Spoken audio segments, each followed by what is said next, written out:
Assalomu alaykum, hörmətli dostlar. Bugünkü videoda biz karyera ve kasb haqida so'zlaymiz. Dostlar, yoki tanishlar bilan biz aralashganda, ular bizdan siz qanday kasb egasi bo'lishni xohlaysiz? Yoki siz kim bo'lib ishlashni xohlaysiz? Siz kim bo'lib ishlayapsiz deb so'rashi mumkin. Bu savollarga hozir men tamoman javoblarni berman. Sizlar o'zinglar haqida axborotni qo'yib qaydlab ko'ringlar. Mening muallim bo'lgim keladi.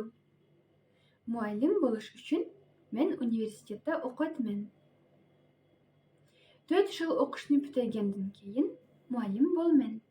Men balalik chig'imdan boshlab doktor bo'lishni armonlayman. Doktor bo'lish uchun hozir universitetda o'qiyapman. Universitetni bitirgandan keyin praktikadan o'taman. Praktika orqali men doktor bo'lman. Mening yozuvchi bo'lgim keladi. Yozuvchi bo'lish uchun universitetda har qanday yozish kurslariga qatnashyapman.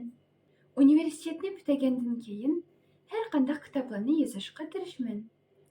Albatta, biz o'zimizning kasbimiz haqida odamlarga aytganda, ular bizdan nima uchun siz muallim bo'lishni armonlaysiz? Nima uchun siz doktor bo'lishni xohlaysiz? Yoki siz nima uchun yozuvchi bo'lib ishlayapsiz deb so'rashi mumkin. Muallimlar o'quvchi va studentlarga dars beradi. Men odamlarga bilim berishni armonlayman. Men odamlarga yordam berishni yaxshi ko'raman. Shuning uchun doktor bo'lgim keldi. Doktor kasbini men nihoyatda kerak ve hacetli kasb deb hisoblayman. Yozuvchilar ijodiyat bilan shug'ullanadi. Men o'zimning ideya va o'ylarimni odamlarga hikoya va kitoblarim orqali yetkazgim keladi.